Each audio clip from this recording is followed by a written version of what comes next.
hindi ko maintindihan sa mga bagger, bakit nila kailangan laging landiin yung cashier?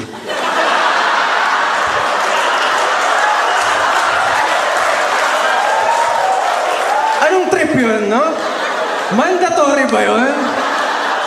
Okay, nag-a-apply kang bagger. Marunong ka mag-box? Okay. Marunong ka man landi ng cashier. Diba? One time, para may nakita ako as in naglalandian talaga na bagger at cashier. Naisip ko, ba't niya ginagawa yan sa harap ko? Alam mo yun? Parang mapapansin mong manlalandi na yung bagger pag gumagano na eh. Alam mo yun ba? Gumagano na. No, one time sabi niya lang, mahin ka na.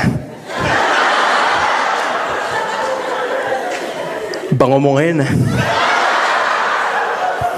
Bambini yan, no? Bambini.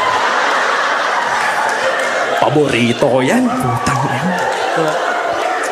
Tapos usually, yung mga cashier, usually pakipot lang eh. Alam mo yun? Para kang tanga.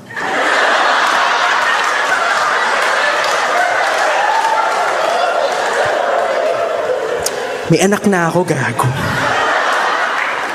Ang haba na ng pilo.